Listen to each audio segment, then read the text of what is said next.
બધાને જય જિનેન્દ્ર. મંગલાચરણ રૂપે નમોકાર મંત્ર અને ચત્તારી મંગલ પાઠ બંને આપણે લઈશું. નમો એરિહંતાણમ નમો સેદ્ધાણમ નમો આયરિયાણમ નમો વજાયાણમ નમો લોએ સવસાહુણમ ચત્તારી મંગલમ અરિહંતા મંગલમ સૈતા મંગલમ સાહુ મંગલમ કેવલી પણત્તો ધમ્મો મંગલમ ચત્તારી લોકોત્તમા અરિહંતા લોકોત્તમા સૈતા લોકોત્તમા સાહુ લોકોત્તમા કેવલી પણત્તો ધમ્મો લોકોત્તમા ચત્તારી શરણમ પવજ્જામિ અરિહંતે શરણમ પવજ્જામિ સિદ્ધે શરણમ પવજ્જામિ સાહુ શરણમ પવજ્જામિ કેવલી પણત્તો ધમ્મો શરણમ પવજ્જામિ. બધા બધાને સમથિંગ ઉચ્ચારણ પણ આપણે ખ્યાલ આવી ગયો હશે. મેં એટલા માટે આ ટાઈપમાં બોલ્યો. આપણે નોર્મલી જે બોલતા હોય એમાં ખ્યાલ પણ ના આવે કે ક્યાં કયો શબ્દ આપણે ભૂલી ગયા છે. એટલે આ 4 અલગ અલગ ખ્યાલમાં આવે એના માટે. ઓકે. હા, જીનલબેન ઓડિબલ એટલે ઓડિયો આવે છે તમારે? હા આવે છે. સેટિંગમાં ઓકે, પહેલા ઇશ્યુ હતું ઓલા દિવસ. હા વાંધો નહીં, પણ રીનેમ કરી નાખજો તમે પણ. તમારે કંઈક હા નંબર આવે છે નામ આગળ. ઓકે. બાકી જેમના વિડીયો બંધ છે એ લોકો ઠંડી નહીં લાગે, ચાલુ કરી શકો છો. નમ્રતાબેન. ઓકે, ચલો. આપણે ગઈ ક્લાસમાં નમોકાર મંત્ર 4 મંગળ અને તીર્થંકર ભગવાન વાળો પાઠ ચાલુ થઈ ગયો હતો. એમાંથી ભગવાનની પરિભાષા પ્રજ્ઞા પરિજ્ઞા. ભગવાન વિતરાગ હોય છે, સોરી, ભગવાન વિતરાગ હોય છે અને સર્વજ્ઞ હોય છે. ને ભગવાનની પરિભાષા તને લખવાનું પૂછશે, પરિભાષા લખો તો શું જવાબ આવશે? ને ભગવાન વિતરાગી હોય છે અને સર્વજ્ઞ હોય છે. એ જ તો ભગવાનની મેઇન થાય. હા, એ બરાબર છે, પણ ડેફિનેશન લખવાની આવે તો શું લખવાય? અને જે બુકમાં આપી છે એવું. હા, બુકમાં આપી છે એવી રીતે કે આપણે બોલવામાં આપણે પરિભાષા પૂછીએ તો એક ડેફિનેશન ટાઈપમાં બોલે ને એ પ્રમાણે જવાબ બરાબર છે. જે સર્વજ્ઞ હોય છે તે બધા ભગવાન છે ને ઓકે, ઠીક છે. પરમેશ્વરી જે સિદ્ધિ પરમેશ્વરી ભગવાન જ છે. હા, જે વિતરાગી અને સર્વજ્ઞ છે તેને ભગવાન કહે છે. હા? જે વિતરાગી અને સર્વજ્ઞ છે તેને ભગવાન કહે છે. ઓકે. હા, ઓકે. ઓકે. તીર્થંકરની પરિભાષા મીનાબેન પહેલી વખત જોઈન થયા છો તમે? ઓકે, ઓકે, વાંધો નહીં.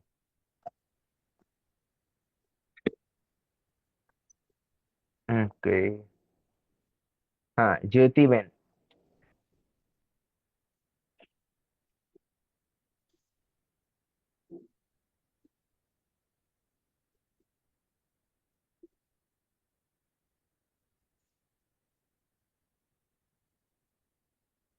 જ્યોતિબેન અવાજ નથી જઈ રહ્યો.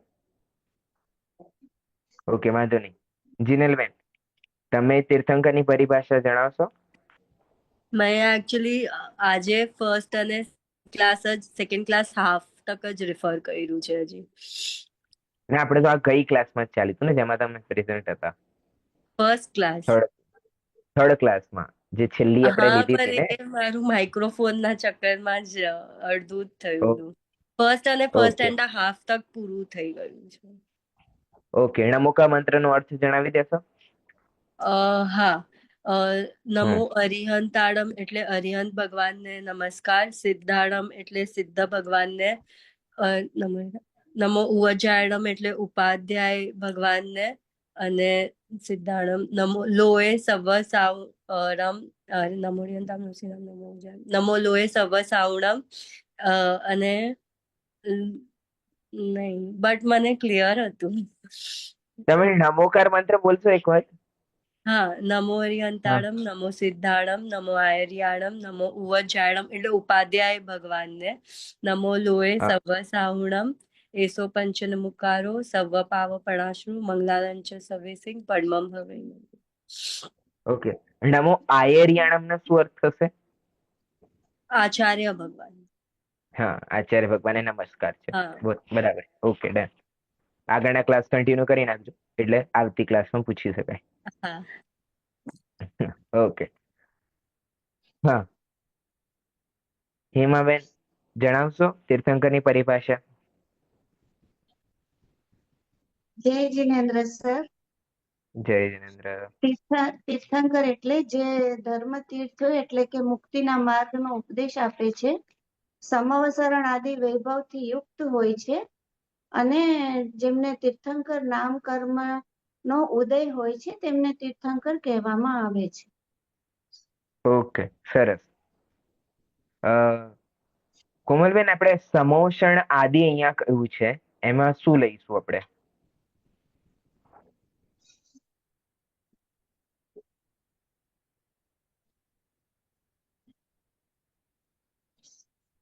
મેં છે ને હજી હમણાં જ જોઈન કર્યું છે, એટલે લાસ્ટ અચ્છા. ટાઈમનું પણ અડધું જ લેક્ચર હતું અને આજે ફર્સ્ટ છે, એટલે મારે બધા જ સર્વે કરીને I be updated by next week, next Wednesday with all the things. Yeah, okay okay. Thank વાંધો. યુ. હિનાબેન તો ક્યાંક છે નહીં, લગભગ પંખો દેખાય છે ખાલી. વાંધો નહીં. ભારતીબેન,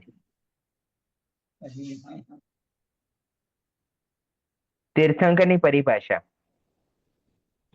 જો ધર્મ તીર્થ મતલબ મુક્તિ માર્ગનો ઉપદેશ આપે છે, સમવસ્ત્રણ વગેરે વૈભવથી જે યુક્ત હોય છે અને જેમને તીર્થંકર નામ કર્મ નામનું એક મહાપુણ્યનો જેમનો ઉદય થયો હોય છે તેમને તીર્થંકર કહેવાય છે. ઓકે. ધારાબેન જણાવશો ધર્મતીર્થના ઉપદેશમાં શું શું આવી શકે છે?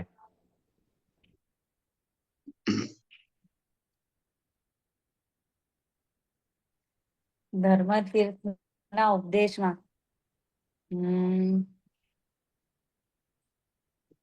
મુક્તિ માર્ગ નો ઉપદેશ આપે છે, મોક્ષ માર્ગ બતાવે છે. ઓકે. મોક્ષ માર્ગ એટલે શું?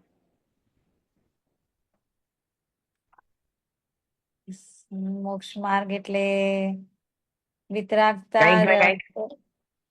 હા, વિતરાગતા. કંઈક ને જે સાંભળ્યું હોય તમે મોક્ષ માર્ગના નામે જે સાંભળ્યું હોય.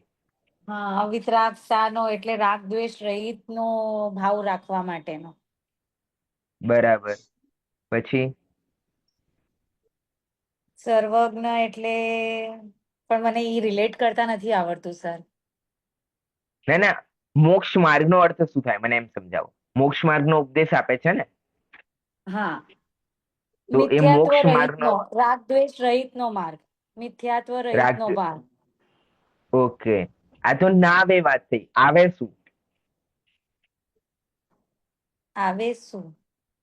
હા, એટલે આપણે ઓળખવા હોય. ચાલ, આપણે તીર્થંકર નું પરિભાષા તો વાંચી લીધી, યાદ થઈ ગયા આપણને. હા, બરોબર. પણ હવે હા, હવે સામે આવી જાય તો કઈ રીતે ઓળખીએ આપણે? Right sir. મુખ્ય વસ્તુ તો એ છે ને કે હવે આપણે યાદ તો કરી નાખ્યું, પણ જોવું તો પડશે ને એમ. પેલું હોય ને, પેલું હા, પ્રેક્ટિકલી. કેમિસ્ટ્રીમાં. હા, પ્રેક્ટિકલી. હા હા, હા, પ્રેક્ટિકલ જરૂરી છે. પ્રેક્ટિકલ, સાચી વાત છે. નથી આઈડિયા સર. ઓકે. બીજું કોઈ જણાવશે મોક્ષ માર્ગમાં શું આવી શકે છે? હા, ભારતીબેન. જે જે જન્મ મરણના ફેરામાંથી આપણને મુક્ત કરે છે એ મુક્તિનો માર્ગ. એટલે જીવને ફરીથી આ પૃથ્વી ઉપર કે ક્યાંય જન્મ લેવાનું થતું નથી અને જન્મ મરણનો ફેરો એનો બંધ થઈ જાય છે અને એ જીવ મોક્ષ પામી જાય છે. પણ એમાં હશે શું જેના કારણે આવું ફળ આવશે? આ તો ફળ આવ્યું. જન્મ મરણ નો નાશ થઈ જશે તો ફળ છે. એના એના હા. માટેનું કારણ શું છે? શું એવું શું સાંભળ્યું જીવે કે એના ફળ રૂપે જન્મ મરણનો ભાવ થઈ ગયો? એને બધા પાપોમાંથી મુક્ત થવાનું કહેવામાં આવ્યું છે કે કોઈ પણ પાપ, રાગ દ્વેષ કે કોઈ પણ પાપ એને કરવું ન જોઈએ અને સારું કામ કરી, સારા કર્મો કરી, કર્મો ખપાવી અને પછી એ જન્મ મરણના ફેરામાંથી મુક્ત થાય. રાગ દ્વેષ, વેર ઝેર આ બધું જ એને છોડી દેવું જોઈએ એમ કહેવા માંગે છે. સારા કર્મો એટલે શું લઈશું આપણે સારા કર્મોમાં? સારા કર્મો એટલે જેનાથી આપણે બીજા જીવને કે બીજી કોઈ પણ જીવને આપણે હાનિ ન પહોંચાડીએ, બીજાના લાભમાં બીજાને સારું કરી શકીએ, બીજાનું સારું થાય એ રીતમાં આપણે પ્રયત્ન કરીએ એ સારા કર્મો. ઓકે ઓકે, ઠીક છે ઠીક છે. ઓકે, હા, હિનાબેન આવી ગયા છે મારા ખ્યાલથી હવે.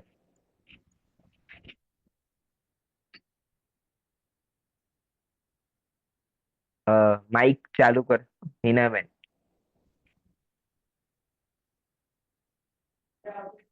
જય જિનેન્દ્ર. જય જિનેન્દ્ર.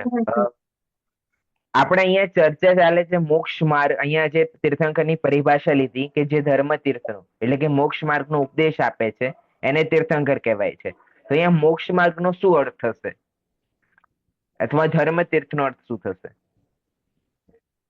મોક્ષ માર્ગ નો અર્થ તો સિદ્ધાલય થાય ને, સિદ્ધ દશાને પામવું એ મોક્ષ માર્ગ નો અર્થ થાય ને. સિદ્ધ દશાને પ્રાપ્ત થવું એ તો ફળ છે. અહીંયા તો માર્ગ કયો છે ને, લક્ષ્યની પ્રાપ્તિ થોડી કહી દીધી છે. અહીંયા તો લક્ષ્ય ઉપર કેવી રીતે જવું એનો માર્ગ, મુક્તિનો માર્ગ કયો છે? મુક્તિ કયું હોય તો સિદ્ધશિલા થાય.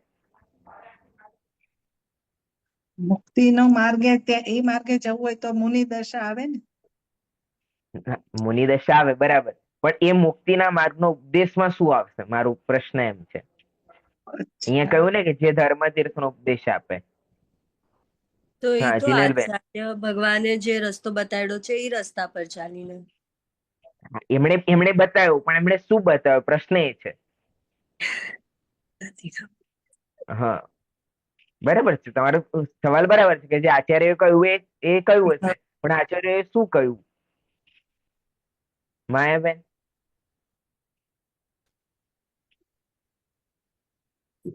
એક દ્રવ્ય બીજા દ્રવ્યનું કંઈ કરી શકતું નથી.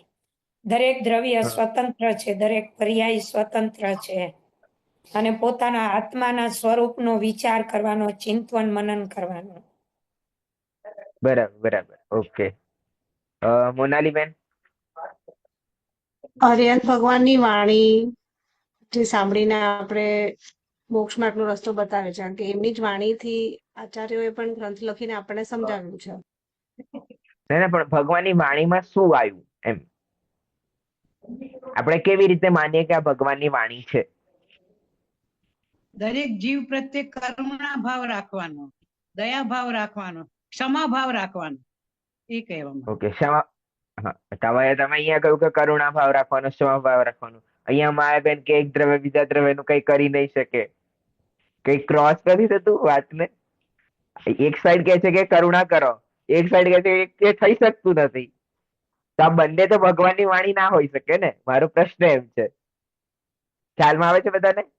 ઘણા લોકો શું માની રહ્યા છે કે કોઈ કરુણા કરવાની કે સારા કર્મો કરવાના, અને એક સાઈડ માન્યતા શું છે કે એક દ્રવ્ય બીજા દ્રવ્યનું કઈ કરી નથી શકતું. તો આ બંને ભગવાનની વાણી તો ના હોઈ શકે ને. તો એ જ છે ને કે કોઈ કોઈનું કાંઈ નથી કરી શકવાનું, તો કોઈનું ખરાબ વિચારીને કેમ શું કાંઈ થવાનું જ નથી. તો બેટર તમે સારું જ વિચારો એ રીતે. એટલે આપણે ઓકે. પોતે વિતરાગની ને સર્વજ્ઞ કેવી રીતે બનીએ એ બતાવનારો રસ્તો આપે છે. હા હા, હા, પોતે વિતરાગી અને સર્વજ્ઞ આપણે કેવી રીતે બનીએ એ જે ઉપદેશ છે એ ઉપદેશ છે મોક્ષ માર્ગ. હા, મારી આશા હતી કે તત્વાર સૂત્રનું જે પહેલું જે સૂત્ર છે, કયું સૂત્ર છે તત્વાર સૂત્રનું પહેલું સૂત્ર? તત્વાર સૂત્ર કોઈ નથી વાંચેલું? ઓકે, વાંધો નહીં, કોઈ ડાઉટ નથી. ઓકે, સમ્યક દર્શન સમ્યક જ્ઞાન ચારિત્રાણી મોક્ષ માર્ગ. બરાબર. મોક્ષ માર્ગ શું છે? કે જેમાં સમ્યક દર્શન, સમ્યક જ્ઞાન અને સમ્યક ચારિત્રની ચર્ચા હોય. ઠીક છે, આ નીકાળી નાખો. અત્યારે નથી ભણવું આપણે આ. હા, આપણે વિતરાગતાની વાત આવી હતી. બરાબર. જેમાં વિતરાગતાનો માર્ગ આવ્યો હોય એ શું છે? એ મુક્તિ માર્ગ છે. શું છે? મુક્તિ માર્ગનો શું અર્થ છે? જેમાં વિતરાગતાનો માર્ગ બતાવ્યો હોય એ શું છે? એ મુક્તિ માર્ગ છે. ઓકે ધારાબેન, તમે કહ્યું તે આપણે ફાઇનલ રાખ્યું. ઓકે, કે ભાઈ જેમાં વિતરાગતાનો માર્ગ બતાવ્યો હોય. વિતરાગતાનો અર્થ શું છે? વિતરાગીનો આપણે અર્થ કર્યો હતો, એ જ વિતરાગતાનો અર્થ છે. શું લઈશું પરીક્ષા? જે વિતરાગતાનું meaning હમ જેનો રાગ દ્વેષથી રહિત છે અને બધાથી વિતરાગ આપણે ભગવાનની પરિભાષામાં જે વિતરાગી અને સર્વજ્ઞ છે તેને ભગવાન કહે છે. એમાં વિતરાગીનો શું અર્થ કરેલો? જેને કોઈ પ્રત્યે રાગ નથી, રાગ દ્વેષ રહિત છે. હા, જેમનો રાગ વીતી ગયો છે. અને જ્યાં રાગ ના હોય ત્યાં દ્વેષની ઉત્પત્તિ થઈ ના શકે. એટલે રાગ દ્વેષથી રહિતનો જે માર્ગ છે કે જેમાં રાગની પણ ચર્ચા નથી ના દ્વેષની ચર્ચા છે. હવે આપણે કોઈની પ્રત્યે કરુણા કરવી એ શું છે?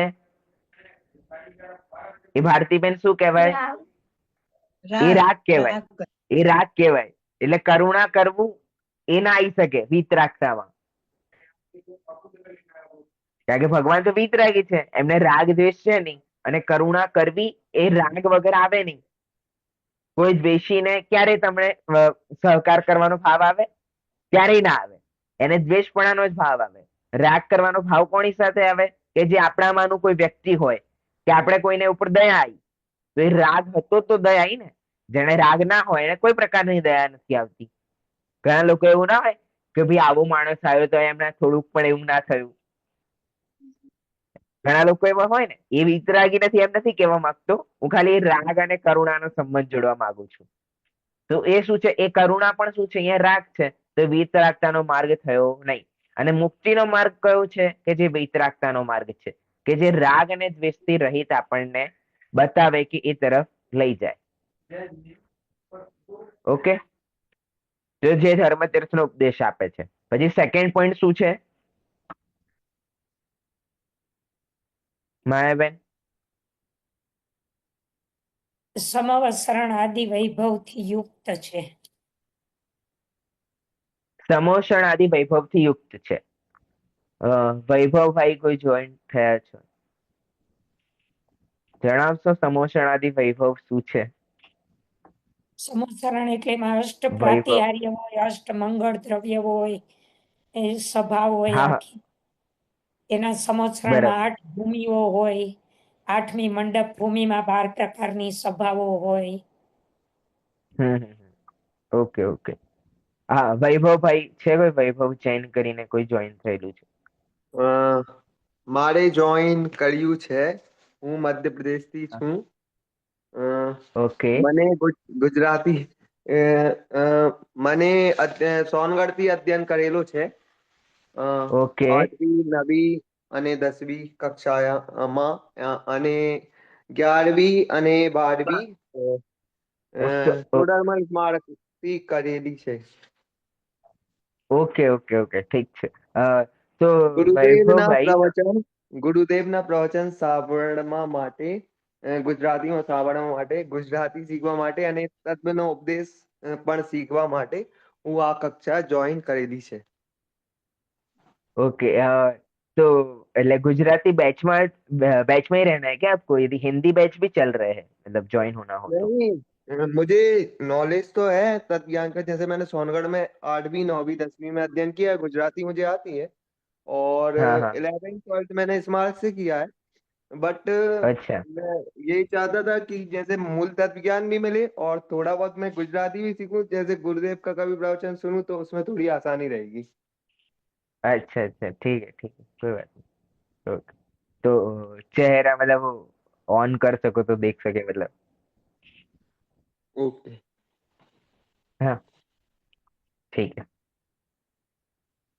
ઠીક છે. ચલો, ગુરુદેવને શીખવા માટે પણ ગુજરાતી શીખવી જરૂરી છે. ઓકે. અરે ભાઈ સાહેબ, ઓકે. હા, તો સમોષણાદિ વૈભવનો શું અર્થ લઈશું, મીનાબેન?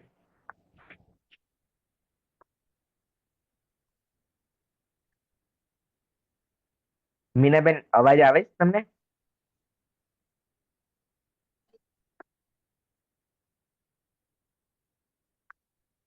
આવે તો છે, ગભરાયા છે એટલે. વાંધો નથી, વાંધો નથી, ફર્સ્ટ ક્લાસ છે, વાંધો નથી. ત્યારે સાંભળતા જાઓ, નેક્સ્ટ ક્લાસમાં પૂછીશ. એટલે અત્યાર સુધીનું બધું કવર કરી નાખજો. પ્લેલિસ્ટ મોકલી દીધેલી છે ઓલરેડી ગ્રુપમાં મેં. તો ત્યાંથી તમે એ જે જૂની ક્લાસીસ છે એ તમે જોઈન કરી શકો છો. ઓકે, ઠીક છે. જીનલબેન?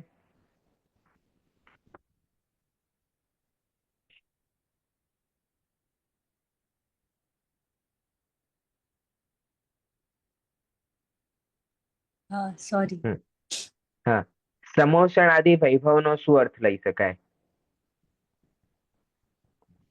મેં હમણાં જ ના આ થર્ડ ક્લાસનું છે ને, મારું બાકી છે.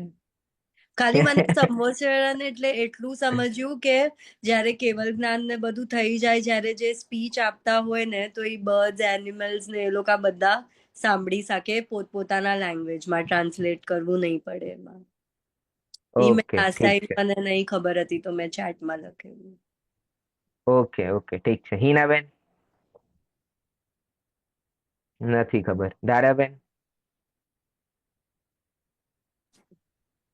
લાસ્ટ ક્લાસમાં ખાલી એટલું કીધું તું, ઈ જે મેં લખ્યું તું ઈ કે જ્યાં દિવ્ય ધ્વનિ મળે. જ્યાં દિવ્ય ધ્વનિ આ મળે. ઓકે. હા, બસ મેં આટલું એકચ્યુઅલી મેં એટલું લખેલું હતું. સમોસરણ આદિ વૈભવથી યુક્ત હોય છે, એનો મિનિંગ છે જ્યાં દિવ્ય ધ્વનિ મળે. પછી એની આગળ મેં નથી લખ્યું. પછી ડાયરેક્ટલી મેં લખ્યું છે જેમને તીર્થ 8 કર્મનો ઉદય હોય છે, એક કર્મ નામ કર્મ તીર્થંકર પ્રકારથી, મીન્સ આઠ ઈ આગળનો લખે છે. હા, પણ 8 કર્મનો ઉદય ભગવાને ના હોય. ખાલી 4 કર્મનો જ ઉદય હોય. અને એમાંથી એક કર્મ ઓકે, હોય આયુ કર્મ. આયુ કર્મ. આયુ કર્મ. હા હા, હા, આયુ 4 કર્મમાં કર્મો પણ જ એક હોય. ભેદ. હા, 4 કર્મો જ હોય એમણે. અને એમાં એક આયુ કર્મ હોય, અને આયુ કર્મના ભેદોમાં એક ભેદ છે તીર્થંકર નામ પ્રકૃતિ. ઓકે ઓકે, તો મારું લખવામાં મિસ્ટેક થઈ ગઈ છે તો પછી. હા, હા, હા, હા, હા. ઓકે. Okay, okay. મોનાલીબેન?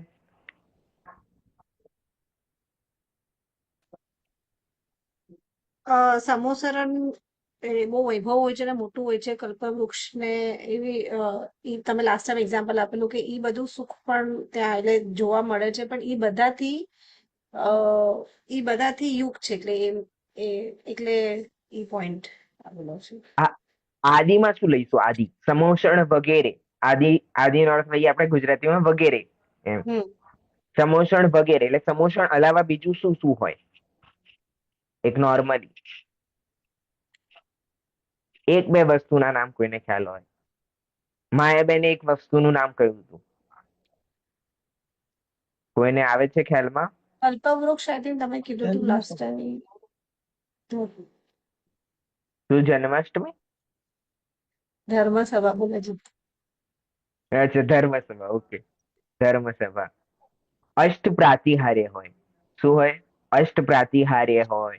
64 ચમર ધરતા હોય એમને. આરામ આરામથી, વાંધો નથી. અષ્ટ પ્રાતિહાર્ય હોય. 64 ચવર હોય. ચવર ભગવાનના મંદિરમાં હોઈએ ને, તો 64 ચવર હોય. પછી 100 ઇન્દ્રો એમની સેવામાં લાગેલ. હા, ચવર ચવર. ચાવર, હા. હા, 64 હોય. ઘણા બધા મંદિરોમાં 64 લગાયેલા પણ હોય છે. ચેતન્ય ધામમાં ગયા હોય તો ત્યાં 64 ચબર લાગેલા છે. પછી બધા ઇન્દ્રો સેવા કરતા હોય. ધર્મસભા આટલી મોટી હોય, અલગ અલગ પૃથ્વી હોય. એમ નોર્મલી સમજવા માટે છે આદિમાં આપણે શું શું લઈ શકાય. બરાબર, ઓકે. પછી લખ્યું છે જેમને તીર્થંકર નામ કર્મના નામના મહાપુણ્યનો ઉદય હોય છે.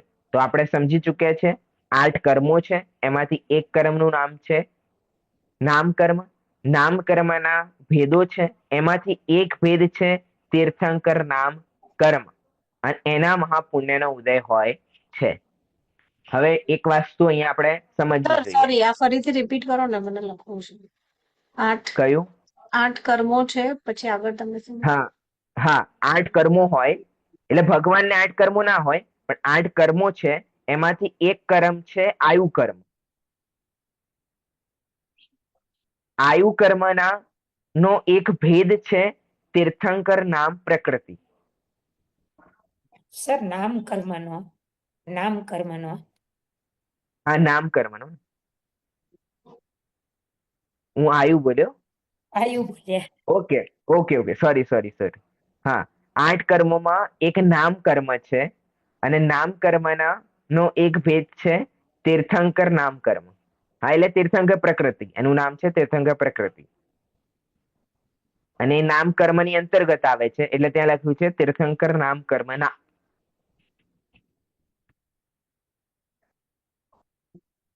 એમના મહાપુણ્યનો ઉદય છે, એટલે કે એનો એ કર્મનો ઉદય છે. હવે આપણે એક વસ્તુ અહીંયા સમજવી જોઈએ કે આપણે એમ વિચારીએ છીએ કે તીર્થંકર થવું એક સારી વસ્તુ છે. આપણે શું વિચારીએ છીએ? તીર્થંકર થવું સારી વસ્તુ છે, અથવા કોઈ તીર્થંકર થાય તો એ સારું છે. પણ ખરેખર તીર્થંકર થવું એનો અર્થ છે કે એ એક કર્મનો ઉદય છે. એ કર્મ એ જીવ સાથે બંધાઈ ગયો છે, અને કર્મોના નિયમ એવા છે કે એનો ઉદય આવ્યા વગર તમે છુટકારો એનાથી તમને મળી શકે નહીં.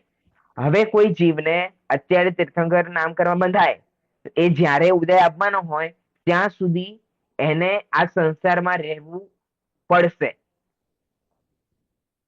શું છે? એ મોક્ષ થઈ શકશે નહીં.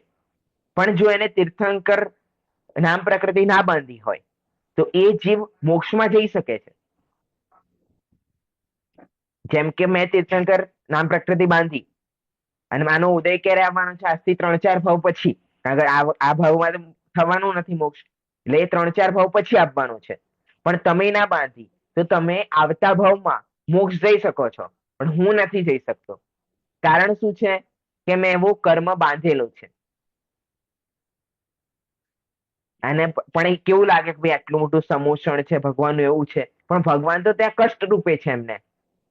કેમ? કારણ કે એમણે જે અનંતકાળનું જે નિરંતર વાળું જે સુખ છે, કે જે કર્મોથી રહિત છે પૂર્ણ રૂપે, એ અવસ્થા હજુ પ્રાપ્ત કરવામાં બાકી છે, સિદ્ધ અવસ્થા.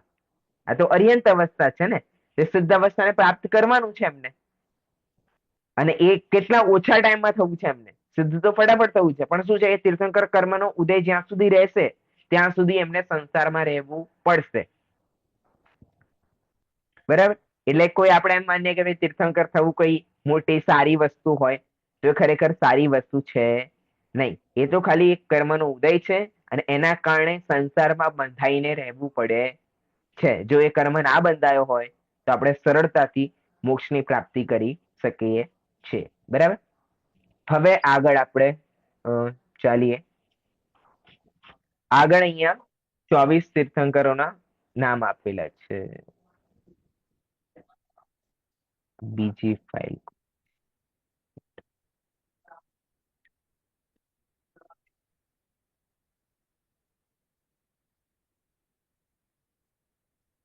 આગળ આ લોકો અહીંયા 24 તીર્થંકરોના નામ આપેલા છે, તો કોઈ 24 તીર્થંકરોના નામ બોલી નાખશે? પરિજ્ઞા? બોલો. કોણ? હા સર. હા, 24 તીર્થંકરોના નામ. ઋષભદેવ, અજીતનાથ, સંભવનાથ, અભિનંદન, સુમતિનાથ, પદ્મપ્રભુ, સુપાર્શ્વનાથ, ચંદ્રપ્રભુ, પુષ્પધન, શીતલનાથ, શ્રેયાંશનાથ, વાસુપૂજ્ય, વગર જોવે નહીં વિમલનાથ, બોલાય, અનંતનાથ, ધર્મનાથ, શાંતિ. જોઈને જ વગર જો બોલાવવા મને પડશે. સ્તુતિમાં આવડે છે, પાછળ એટલે આપે છે સ્તુતિમાં આવડે. ઓકે ઓકે, ઠીક છે. ને. હા. કન્ટિન્યુ. આ પેલા બોલી દઉં કે? હા હા, કન્ટિન્યુ એટલે આગળ બોલો. શાંતિનાથ, કુંતુનાથ, અરનાથ, મલ્લીનાથ, મુનિસુવ્રત, નેમિનાથ, નમીનાથ, પાર્શ્વનાથ, મહાવીર. ઓકે. છંદ કોઈને યાદ છે?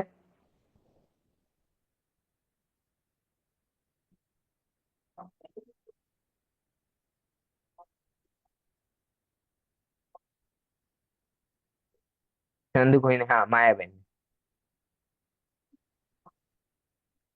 ઋષભદેવ, અચિતનાથ, સંભવનાથ, અભિનંદન, સુમતીનાથ, પદ્મપ્રભુ, સુભાષનાથ, ચંદ્રપ્રભુ, પુષ્પદંત અથવા શ્રી સુવિધિનાથ, શીતલનાથ, શ્રેયાંસનાથ, વાસુપૂજ્ય, વિમલનાથ, અનંતનાથ, ધર્મનાથ, શાંતિનાથ, કુંતુનાથ, હરનાથ, મલ્લીનાથ, મુનિસુવ્રત, નમીનાથ, નેમિનાથ, પાર્શનાથ અને મહાવીર સ્વામી.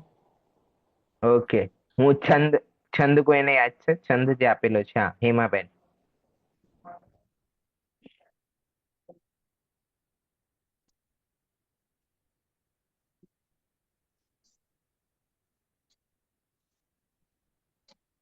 વૃષભ, અજિત, સંભવ, અભિનંદન, સુમતિ, પદ્મ, સુપાર્શ્વજનરાય, ચાંદ્ર, પુષ્પ, શીતલ, શ્રેયાંસજી, વાસુ, પૂજ્ય, પૂજિત, સુરરાય, વિમલ, અનંત, ધર્મ, જસ, ઉજ્જવલ, શાંતિ, કુતૂહલ, મલ્લી, મનાય, મુનિ, સુવ્રત, નમિ, પાર્શ્વપ્રભુ, વર્ધમાન, પદ, પુષ્પ, ચડાયા. ઓકે, તો જે લોકોને 24 તીર્થંકરોના નામ ના આવડતા હોય, છે કોઈ? આવડતા હશે ને બધાને? નથી આવડતા? ઓકે, ના આવડતા હોય તો 24 તીર્થંકરોના નામ યાદ કરી નાખવા, અને યાદ કરવા માટે આ સરળ રીત છે.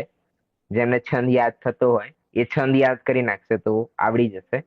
બાકી અહીંયા આ રીતે અહીંયા 24 તીર્થંકરોના નામ પણ આપેલા છે બુકમાં. હવે અહીંયા ઋષભદેવની જોડે આદિનાથ પણ લખ્યું છે, એટલે એમને એક બીજું નામ છે આદિનાથ. બંને નામથી એમને બોલાવે છે. પહેલા ભગવાન છે એટલે શરૂઆત કરવા વાળા આદિનાથ, એ રીતે આદિનાથ નામ આપી દેવામાં આવ્યું છે. પછી 9મા પુષ્પદંત ભગવાનનું બીજું એક નામ છે સુવિધિનાથ. અને છેલ્લા મહાવીર ભગવાનના 5 નામો બધાને પ્રસિદ્ધ છે. એમાં મહાવીર ભગવાન એક નામ છે અને એના સિવાય 4 છે, જેમાં વર્ધમાન, વીર, અતિવીર અને સન્મતિ. ઓકે, તો બધા 24 તીર્થંકરોના નામ અને જેના 3 જ ભગવાન એવા છે કે તેમનું બીજું નામ પણ છે, એ પણ યાદ રાખવું. કારણ કે ક્વેશ્ચન ક્રિટિકલ કરવું હોય તો એવું પૂછાય ને કે ભાઈ પુષ્પદંત ભગવાનનું બીજું કયું નામ હોઈ શકે? તો એવી રીતે ઘણા બધા સુવિધિનાથ જ કહેતા હોય છે, પુષ્પદંત ઘણા ઓછા કહેતા. ઘણા લોકો માત્ર પુષ્પદંત કહેતા હોય છે, પણ આપણે તો બધું યાદ કરવાનું છે. એટલે અને પછી લખ્યું જ છે કે એમને તો યાદ કરવા કઠણ છે. કઠણ નથી, હું તમને એક કાવ્ય સંભળાવું તો યાદ કરી લેજો, પછી યાદ રાખવામાં સરળતા પડશે. તો આપણી સામે હેમાબેને એ સંભળાવી દીધું છે, તો એ બધા યાદ કરી શકો છો. એમને જાણવાથી શું લાભ છે કે એમનો ઉપદેશ સમજીને તે પ્રમાણે ચાલવાથી આપણે બધાએ ભગવાન બની શકીએ છીએ. જો હું નવી એક વસ્તુ બતાવું તમને. જ્યાં આપણે આ નમોકાર મંત્ર વાળો પાઠ પૂરો થયો હતો, ત્યાં અહીંયા 5 પરમેષ્ઠી છે. એના પછી છેલ્લે લાઈન લખી છે, જે જીવ આ 5 પરમેષ્ઠીઓને ઓળખીને તેમના બતાવેલા માર્ગ પર ચાલે છે તેને સાચું સુખ મળે છે. શું કહ્યું? કે આ 5 પરમેષ્ઠીને જે જીવ ઓળખે છે અને એમના બતાવેલા માર્ગ ઉપર જે ચાલે છે એને શું મળે છે? એને સાચું સુખ મળે છે. બરાબર, આ વાંચ્યું. પછી સેકન્ડ ચેપ્ટરમાં પણ સૌથી લાસ્ટ લાઈન વાંચો. જે વ્યક્તિ પંચ પરમેષ્ઠીનું શરણ લે છે તેનું કલ્યાણ થાય છે, અર્થાત દુઃખ એટલે કે ભવ ભ્રમણ મટી જાય છે. કે ભાઈ શરણ તો કોની લેવી પડશે? પંચ પરમેષ્ઠીની. બરાબર, હવે આ ચેપ્ટરનું સૌથી એન્ડિંગ વાક્ય વાંચો. એમને જાણવાથી શું લાભ? અમે તીર્થંકર ભગવાનને જાણ્યા તો આનાથી શું લાભ? કે એમનો ઉપદેશ સમજીને તે પ્રમાણે ચાલવાથી આપણે બધાએ ભગવાન બની શકીએ છીએ. એટ ટુ એન્ડ શું આવે છે કે અમને ખાલી નામ યાદ કરવાથી તમે ભગવાન નહીં બની જાઓ, પણ આપણે જે સ્વરૂપ સમજાવ્યું છે કે જે આપણે ધીરે ધીરે સમજીશું, એ સમજીને સ્વીકાર થશે, સ્વીકૃતિમાં આવશે, તો એ ખરેખર મોક્ષ માર્ગમાં આપણે કદમ મૂકી શકીશું અને છેલ્લે મોક્ષની પ્રાપ્તિ કરી શકીશું. હવે બીજી એક વસ્તુ છે આમાં, આ ચેપ્ટરમાં, તીર્થંકર અને ભગવાન. કે ભાઈ તીર્થંકર કેટલા હોય? 24. અને ભગવાન કેટલા હોય? અનંતા. અને ભગવાન કેટલા હોય? અનંત હોય. બરાબર. એટલે આ ડિફરન્સ સૌથી મોટો છે, આ બધાને ખ્યાલમાં હોવું છે. બાકી ઘણા બધા ડિફરન્સ છે કે ભાઈ તીર્થંકરને સમોષણ હોય અને ભગવાનને સમોષણ હોય નહીં. બરાબર. કોઈ કહે કે તમે એક તીર્થંકરનું નામ અને એક ભગવાનનું નામ લખો, તો કોણ કોણ લખી શકશે? એક તીર્થંકરનું નામ અને એક ભગવાનનું નામ, બોલો. જિનલબેન, નહીં લખી શકો તમે? તીર્થંકરનું ખબર છે, ભગવાન હા, નથી આઈડિયા. ભગવાન નથી આઈડિયા. તમે મંદિરમાં પેલા કોઈ એક ભગવાન હોય ઉભા, એમને વેલો ચડેલો હોય, જોયે છે? એવી કોઈ પ્રતિમા જોઈ છે? હા, એ કોણ છે ખબર છે કે? છે ને, એમનું લાંછન સ્નેક છે ને. ના ના, સ્નેક, સ્નેક નહીં, વેલો, વેલો કઉ છું. એ તો સાપ લપટેલી વસ્તુ અલગ છે. વેલો લટકેલો હોય, આમ પાંદડા પણ બને હોય, ક્યાંક ગરોળી પણ આ લોકો કરે છે, બનાવે છે. નથી જોઈ? બાહુબલી ભગવાનની મૂર્તિ નથી જોઈ તમે ક્યાંય? બાહુબલી ભગવાન, ભરત ભગવાન, એ બધા ભગવાન છે. ક્યાં ના છો, ક્યાં ના છો તમે? મુંબઈ, મુંબઈમાં છો? કયા એરિયામાં છો? Grand true. હા ભાઈ, જેમને જોડે પડતું હોય એ બતાવી નાખજો અમને, ક્યાંક બાહુબલી ભગવાનની પ્રતિમા હોય તો. સોનગઢ ગયેલા છો? શ્રવણબેન ગોલા? હમણાં જ પ્રતિષ્ઠા. અમે લોકો મેજરલી શ્રીમદ રાજચંદ્ર માં છે. ઓકે, શ્રીમદ રાજચંદ્ર, વાંધો નથી, વાંધો નથી. તો પણ બાહુબલી ભગવાનની પ્રતિમા શ્રીમદ રાજચંદ્ર હશે ને એમાં? ભાઈ નથી માનતા? ઓકે, વાંધો નહીં. તમે પાઠશાલા ને ઠીક બધું છે. બેસિક સ્ટેપ છે, મેં પહેલા ક્યારે કાંઈ નથી કર્યું. ઓકે, વાંધો નહીં, ચલો વાંધો નહીં. એક બાહુબલી ભગવાન છે અને એક ભરત ભગવાન છે, જે બધાને કોમનલી યાદ હશે. ઓકે, બીજા કોઈ ભગવાનનું નામ યાદ આવે છે? આદિનાથ ભગવાનની સાથે જ ભરત ને બાહુબલી ત્રણેય હા હા પ્રતિમા સાથે જ હોય. હા હા, ના ના, એ શ્રીમદજીમાં છે ને, એટલે ઘણા ઓછા મંદિરોમાં એમને જોયું હશે. આપણે ઇન્દોરમાં ડાયદ્વીપમાં બી એ રીતે જ પ્રતિમા છે. હા હા, બરાબર છે, પણ એ શ્રીમદ રાજચંદ્રજી. એને હા ન ખબર, એને ન ખબર. હા, ઓકે ઓકે, ઠીક છે, ઠીક છે, વાંધો નથી, વાંધો નથી. હા, માયાબેન, બીજા કોઈ ભગવાનનું નામ પૂછ્યું છે અત્યારે? રામ ભગવાન, હનુમાન રામ ભગવાન, ભગવાન, હનુમાન સુગ્રીવ, ભગવાન, શું વાત, સુગ્રીવ. સુગ્રીવ, બરાબર. પછી ગૌતમ ગણધર ભગવાન થઈ ગયા, ગૌતમ જંબુ ગણધર સ્વામી થઈ ભગવાન થઈ ગયા. ગયા. ઓકે, નિર્માણકાંડ ભાષા નીકાળજો, એમાં તમને બધા મળી જશે, ઘણા બધા ભગવાન. હા, નિર્વાણ કાંડમાં ઘણા નામ આવે છે. હા, ઓકે, ઠીક છે. એ રીતે આપણે આ તીર્થંકર ભગવાન ચેપ્ટર થયો. બરાબર છે? કોઈને પ્રશ્ન તીર્થંકર ભગવાનમાં?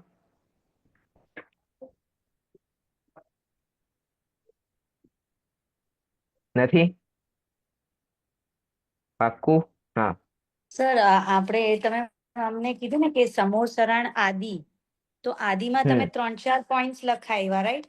કે અષ્ટપ્રાતિહાર્ય 64 ચામર ઇન્દ્રો સેવા કરતા હોય ઈ ધર્મસભા, એટલે એવી રીતે એના ઉપર પછી ક્વેશ્ચન આવે કે ધર્મસભા શું હોય, એવું નહીં ને, ખાલી જસ્ટ કે ના ના, આદિ એટલે હા, આ તો ખાલી એવો પ્રશ્ન પણ નહીં આવે. હું ખાલી આ આપણે સમજવા માટે, ખાલી હા, સમજવા ખ્યાલ માટે. આવવા માટે કે શું હોય છે. હા હા, ઓકે ઓકે. એવું કઈ ક્વેશ્ચન એવો કોઈ લોડ ના રાખો. હું તો ખાલી ક્વેશ્ચન નામ શીખવાડવા માંગુ છું એમ. આ તો આપણને ખ્યાલ હોવું જોઈએ ને, એક એક શબ્દનો ખ્યાલ હોવો જોઈએ કે ભાઈ આનો શું અર્થ થઈ શકે એમ. આ કોમનલી સામાન્ય વસ્તુ હતી એટલે, બરાબર. બાકી જયારે સમોષણ રચના વર્ણન આવશે તમારા કોર્સમાં, અથવા એ વિશે ભણીશું, ત્યારે આવી શકે છે પ્રશ્ન. ત્યાં સુધી તમે સમજી શકો. ઓકે, ઠીક છે. બીજા કોઈને છે પ્રશ્ન? ઓકે, ઠીક છે. આગળ છે દેવદર્શનનો પાઠ. એકદમ સરળ પાઠ છે. એક દિનેશ અને એક જીનેશ છે, તો કોણ વાંચશે? માયાબેન, એક તમે વાંચશો અને એક ગયા વખત હેમાબેને વાંચ્યું હતું ને? ઓકે, તો આ વખત હિનાબેન વાંચો.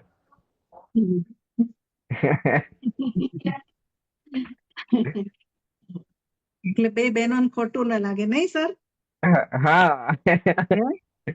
પછી વિશાલ વિશાલ અહીં જોડે છે ને મારી. વિશાલ જોડે છે? હા, એટલે અહીંયા જ જોડે સ્મારકમાં છે હવે. વાંધો નહીં, ચલો. ના તમે એકલું હેમાબેન નું નામ લ્યો ને મારું ના લ્યો તો પછી મને એમ થાય કે સર તો મારું નામ લેતા જ નથી. હા, એટલે તમને આપ્યું, એક માયાબેન ને હિનાબેન. ઓકે, દિનેશ નું માયાબેન અને જીનેશ નું હિનાબેન. ઓકે. જીનેશ, જીનેશ ક્યાં જાવ છો? જીનેશ, મંદિરજી. કેમ? જીનેન્દ્ર ભગવાનના દર્શન કરવા. સારું, હું પણ આવું છું. તમારે આવવું હોય તો આવો, પણ પહેલા આ ચામડાનો પટ્ટો ઘેર મૂકીને આવો. તમને ખબર નથી કે મંદિરમાં ચામડાની બનેલી વસ્તુઓ લઈને ન જવું જોઈએ. સારું ભાઈ, હમણાં મૂકીને આવું છું. બંને મંદિરે પહોંચે છે. અરે ભાઈ, ક્યાં ચાલ્યા જાઓ છો? જોડા તો અહીં કાઢી નાખો.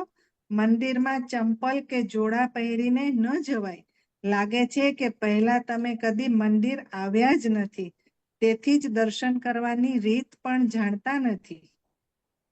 હા ભાઈ, નથી જાણતો. હવે તમે બતાવો. સાંભળો, મંદિરના દરવાજા પર પાણી રાખવામાં આવે છે. આપણે સૌથી પહેલા ચંપલ જોડા કાઢીને પાણીથી હાથ પગ ધોઈને પછી ભગવાનનો જય જયકાર કરતા અને 3 વાર નિસહી બોલતા મંદિરમાં પ્રવેશ કરવો જોઈએ. નિસહીનો શું અર્થ થાય છે? નિસહીનો અર્થ છે સર્વ સાંસારિક કાર્યોનો નિષેધ. સારાંશ એ છે કે સંસારના સર્વ કાર્યોની ચિંતા છોડીને મંદિરમાં પ્રવેશ કરવો. ત્યાર પછી ભગવાનની વેદી સામે ઓમ જય જય જય નમોસ્તુ નમોસ્તુ નમોસ્તુ નમો અરહંતાણમ આદિ નમોકાર મંત્ર અને ચત્તારી મંગલમ આદિ મંગલ પાઠ બોલીને જીનેન્દ્ર ભગવાનને અષ્ટાંગ નમસ્કાર કરવા. ત્યાર પછી મન એકાગ્ર કરી ભગવાનની સ્તુતિ બોલીને 3 પ્રદક્ષિણા કરવી જોઈએ. ત્યાર પછી ફરીથી ભગવાનને નમસ્કાર કરી 9 વાર નમોકાર મંત્ર બોલી કાયોક્ષર કરવો જોઈએ. સારું, તો શાંતિથી આ રીતે મન એકાગ્ર કરીને ભગવાનના દર્શન કરવા જોઈએ. વળી શું? ત્યાર પછી શાંતિથી બેસીને ઓછામાં ઓછો અડધો કલાક શાસ્ત્ર વાંચવું જોઈએ. જો મંદિરજીમાં તે વખતે પ્રવચન થતું હોય તો તે સાંભળવું જોઈએ. બસ શું? શાસ્ત્રમાં જે વાંચ્યું હોય અથવા પ્રવચનમાં સાંભળ્યું હોય તેનું થોડીવાર બેસીને મનન કરવું જોઈએ તથા વિચારવું જોઈએ કે હું કોણ છું, ભગવાન કોણ છે, હું પોતે ભગવાન કેવી રીતે બની શકું, વગેરે વગેરે. આ બધાથી શો લાભ થાય? એનાથી આત્મામાં શાંતિ મળે છે, પરિણામોમાં નિર્મળતા આવે છે, મંદિરમાં આત્માની ચર્ચા થાય છે. તેથી જો આપણે આત્માને સમજીને તેમાં લીન થઈ જઈએ તો પરમાત્મા બની શકીએ.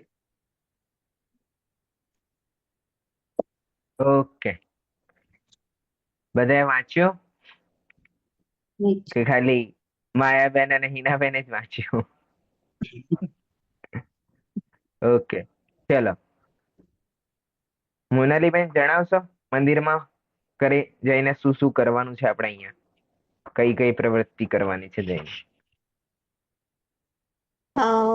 પેલા તો ચામડાની વસ્તુ કઈ લઈ ન જવાની હોય, ચપ્પલ કાઢીને પાણી ત્યાં હોય, સંભળાય છે ને? હા હા, સંભળાય છે. ચપ્પલ કાઢીને પાણી છે ત્યાંથી હાથ પગ ધોઈને ભગવાનનો જયકાર કરતા નિસહી 3 વખત બોલી મંદિરમાં દર્શન કરવાના, નવકાર મંત્ર બોલી 3 વખત પ્રદક્ષિણા કરવાની. પછી એમ લખ્યું હતું બને એટલે અડધો કલાક મિનિમમ બેસીને સ્વાધ્યાય કે વાંચન કરવું જોઈએ ત્યાં. અને એ વાંચન કરેલું હોય કે સાંભળેલું હોય એની ઉપર વિચાર કરવો જોઈએ. ઓકે, ઠીક છે. અહીંયા સૌથી પહેલા કહ્યું છે કે ચામડાની વસ્તુ નહીં પહેરી જવી. તો જીનલબેન કેમ નહીં પહેરી જવાની ચામડાની વસ્તુ?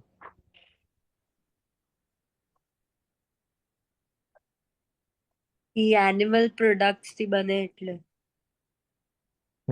તો શું વાંધો છે? તો હિંસા થી બને છે ને.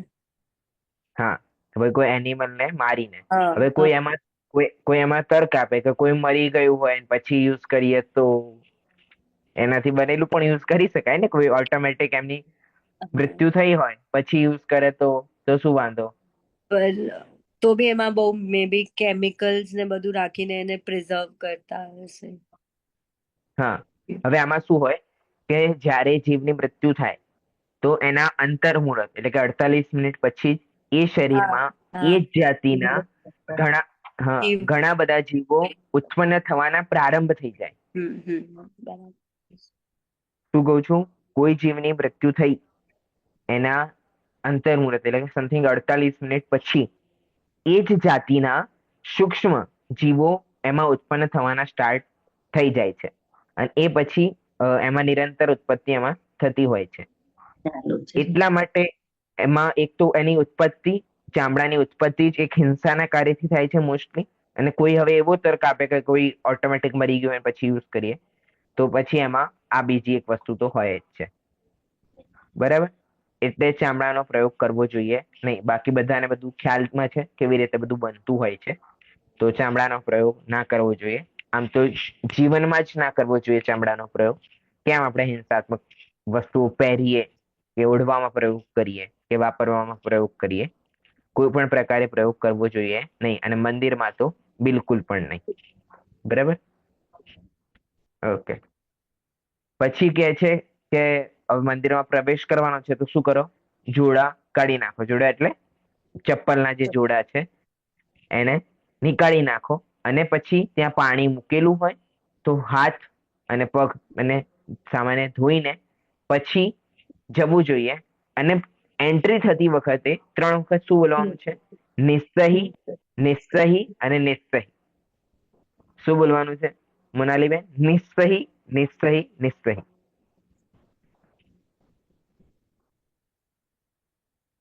નિસય નિસય નિસય હા, નિસ્સહી. નિસય હા, ની પછી જે ડોટ છે ને એમાં હ આપવું જોઈએ નિસય સામાન્ય. નિસ્સહી. નિસય ઓકે, તો આવું 3 વખત બોલવાનું. નિસ્સહી, નિસ્સહી, નિસ્સહી. હવે કેમ બોલવાનું નિસ્સહી? તેનો નિશ્ચયનો અર્થ અહીંયા બતાવ્યો. શું કહ્યું અહીંયા? કે નિશ્ચયનો અર્થ છે કે સર્વ સાંસારિક કાર્યોનો નિષેધ.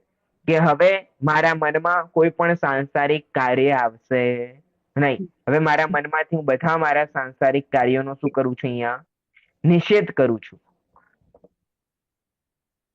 હવે અહીંયા આ કેમ બોલાવડાવ્યું આપણી સાથે? કારણ કે આપણે મંદિરમાં જતા હોઈએ તો શું આમ પહેલા કર્યું ભગવાન આમ કરતા હોય ને એમાંથી પાછું કોઈ નીકળ્યું ત્યાંથી તેને જોવામાં ધ્યાન જતું રહ્યું. અથવા કોઈ બહુ ટાઈમ પછી મળ્યું તો કે ભાઈ જય જીનેન્દ્ર, કે ભાઈ ભગવાનને દર્શન કરવા આવ્યા છો કે ભાઈ એમને મળવા આવ્યા છો તમે? પછી ઘણા લોકો પ્રદક્ષિણા કરતા હોય એમાં પૂછે કે ભાઈ તમારે ત્યાં લગ્ન થયું, પેલું પેલા આયા હતા, પેલા આયા હતા, પેલું શું થયું, કાલે આ બનાવ્યું હતું, પેલું એ બનાવ્યું હતું. તો કેવી કેવી ચર્ચાઓ ત્યાં થવા માંડી.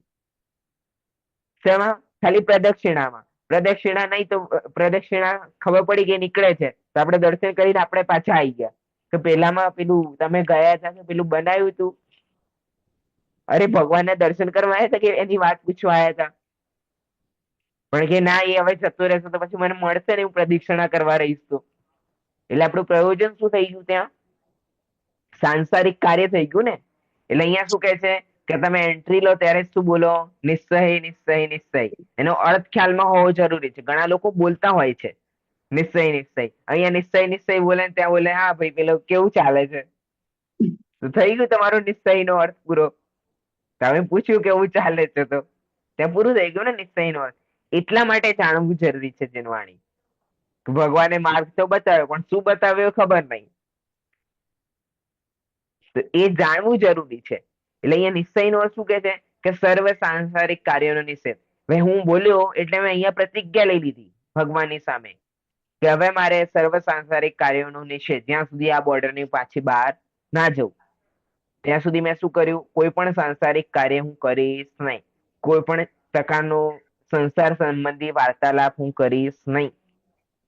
કેમ? કારણ કે સંસારના વાર્તાલાપમાં ભગવાનની વિતરાગતા ગૌણ થઈ જાય છે. શું થાય છે? ભગવાનના મંદિરમાં મૂકેલી જીનવાણીઓ શું થાય છે? આપણે ગૌણ થતી જાય છે ને, એને ઉઠાઈને જોતા નથી ભગવાન કેમ વિરાજમાન થયા છે, કેમ નમોકાર મંત્ર બોલીએ છે, કેમ ચત્તારી મંગલ પાઠ બોલીએ છે. એ બધું આપણે જાણ્યું નહીં ને. એ કેમ ના જાણ્યું? કારણ કે આપણે સાંસારિક કાર્યનો નિષેધ કર્યો જ નતો.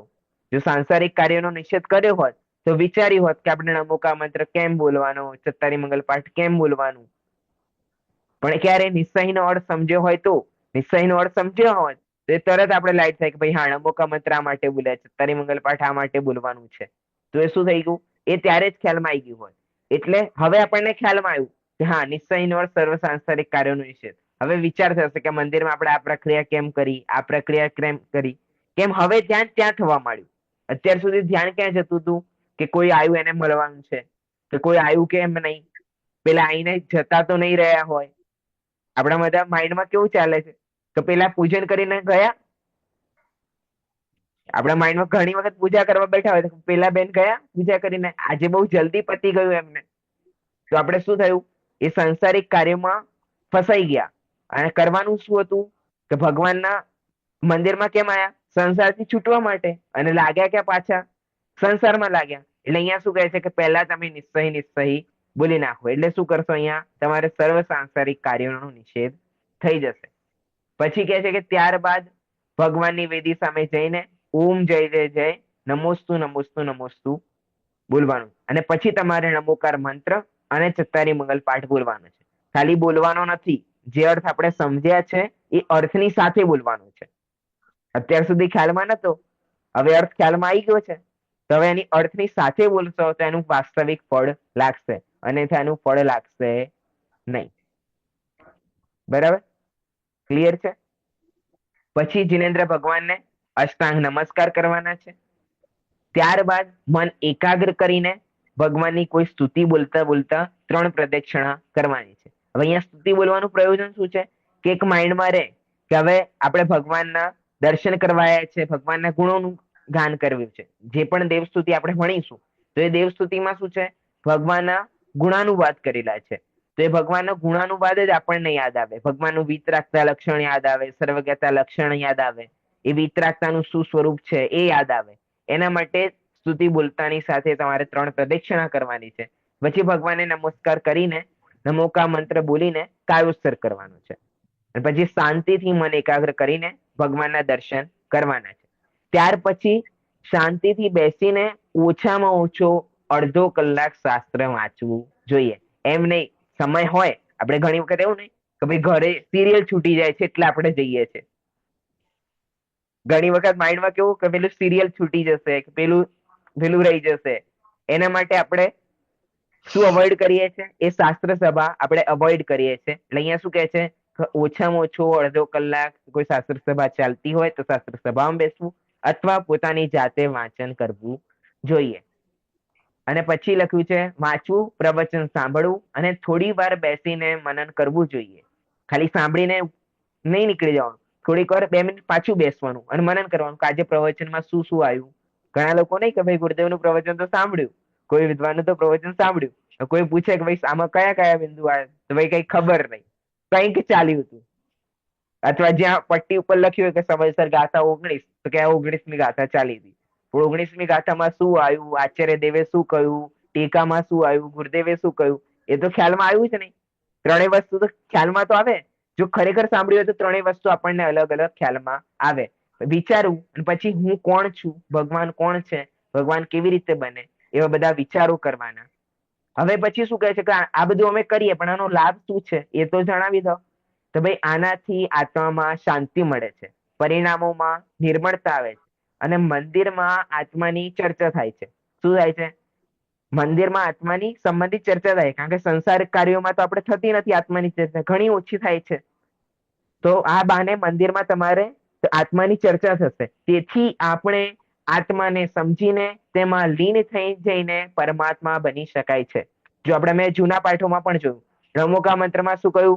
પંચ પરમેષ્ઠીને ની શરણ લેવાની, સત્તારી મંગલ પાઠમાં શરણ લેવાની, પેલામાં પંચ પરમેષ્ઠી ભગવાનને નમસ્કાર કરવાનો, પછી તીર્થંકર ભગવાનને શું જણાયું કે તીર્થંકર ભગવાનનો જે ઉપદેશ છે એ સમજીને તમે સાચું સુખ પ્રાપ્ત કરી શકો છો. અને અહીંયા એન્ડિંગમાં શું કર્યું? આ પાઠના એન્ડિંગમાં કે જો આપણે આત્માને સમજીને તેમાં લીન થઈએ. આ આત્મા કોણે બતાવ્યો?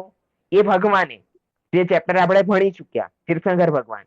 એ તીર્થંકર ભગવાને આત્મા સમજાવ્યો. એ આત્માને સમજીને તેમાં લીન થઈ જઈએ તો પરમાત્મા બની શકીએ છીએ. બરાબર. આ ચેપ્ટરમાં પણ હજુ થોડું બહુ છે, એ આપણે આવતી ક્લાસમાં જાણીશું.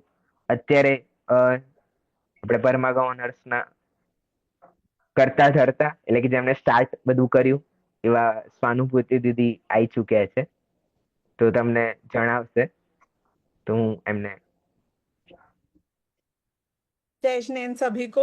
आप लोगों को थोड़ी बहुत हिंदी समझ में आ जाएगी या बिल्कुल गुजराती समझ में आएगी? नहीं, आ ठीक है, जाएगी, हिंदी आएगी। आएगी, हिंदी आएगी समझ में। क्योंकि क्या है, मैं ट्राई तो कर सकती हूँ गुजराती में बोलना, लेकिन फिर वो स्टैंड अप कॉमेडी शो ज्यादा हो जाएगा क्योंकि मारी गुजराती એટલી સારી નથી. सो ठीक है, थैंक यू। आप सभी का हमारे इस परिवार में स्वागत है। इस परिवार का नाम है परमागम ऑनर्स, और बहुत ही जल्दी आप इस बात को देखेंगे कि आपके स्वयं के परिवार से ज्यादा क्लोज ये सारे साधर्मी परिवारगण आपके हो जाएंगे, क्योंकि जिस तरीके से आप सोचते हैं, जिस तरीके से आप जीवन की हर घटना को आप एकदम हल्के में और आराम से शांतिपूर्वक ले लेते हैं, आप नोटिस करेंगे कि यही परिवार है जिनकी मानसिकता आपस में मिलने लग गई है। देखिए, ये जो हम एक 5 मिनट का ब्रीफ, एक क्विक वेलकमिंग सेशन रखते हैं, वो कुछ मुख्य बिंदुओं को हाईलाइट करने के लिए रखते हैं। सबसे पहली बात तो आपने ये बहुत इम्पोर्टेंट स्टेप अपने आत्म कल्याण की ओर ले तो लिया है, आपको नहीं पता ये ऐतिहासिक कदम है आपके इतिहास में, और आपका इतिहास आपकी उम्र के बराबर नहीं है। आपका इतिहास जो अनादि काल से, भगवान महावीर के काल से, भगवान आदिनाथ के काल से भी, उससे भी पहले अनादि काल से जो हमारा अस्तित्व चला आ रहा है, तब से आज तक हमने ये स्टेप कभी लिया ही नहीं था, या ले लिया था और छूट गया था। तो ये पल वो ऐतिहासिक पल हो सकता है जो हमारे भविष्य को हमेशा के लिए बदलने में सक्षम है, यदि हम जो दृष्टि बदलने का बीड़ा हमने इस कोर्स को ज्वाइन करके उठाया है उसमें सफल हो गए। तो हमें जीवन बदलना है, और जीवन बदलेगा दृष्टि बदलने से, और दृष्टि बदलेगी सिस्टमैटिक तरीके से इस साइंस को समझने से। आप लोगों ने शब्द सुन रखा होगा, वीतराग विज्ञान। किसी आदमी को यदि डॉक्टर बनना होता है तो भी उसे सिस्टमैटिक पढ़ाई करनी होती है। वो 50 साल का होने के बाद बोले कि मैं 30 साल से कंपाउंडर गिरी कर रहा हूं, आप बोलो तो मैं आपका ब्रेन का ऑपरेशन कर देता हूं, तो आप नहीं कराओगे। लेकिन वो बच्चा जो सिस्टमैटिक तरीके से 8-10 साल तक प्रॉपर पढ़ाई करता है और फिर उसका अभ्यास करता है, उसको आप लाखों रुपए देकर वो बोलता है 50% चांस है सक्सेस का, तो भी उसके सामने अपना दिमाग खोल के रख देते हैं। तो सिस्टमैटिक अप्रोच की अपनी एक अलग ब्यूटी है। सिस्टमैटिक अप्रोच के बिना कोई साइंस को आप रियली में समझ नहीं सकते हैं, और ये साइंस भी है अपने आत्मा को समझना, अपने आत्मा के स्वरूप को समझना, और ये आर्ट भी है। आर्ट को लगता है अभ्यास और साइंस को लगती है इन डेप्थ अंडरस्टैंडिंग। ये दोनों ही काम कराने के लिए 5 साल देखा जाए तो हमारे पास बहुत कम है, क्योंकि कॉलेज भी बच्चा जाता है तो 8 घंटे रोज बिताता है, और यहाँ पे हम देंगे 2 घंटे एक हफ्ते में।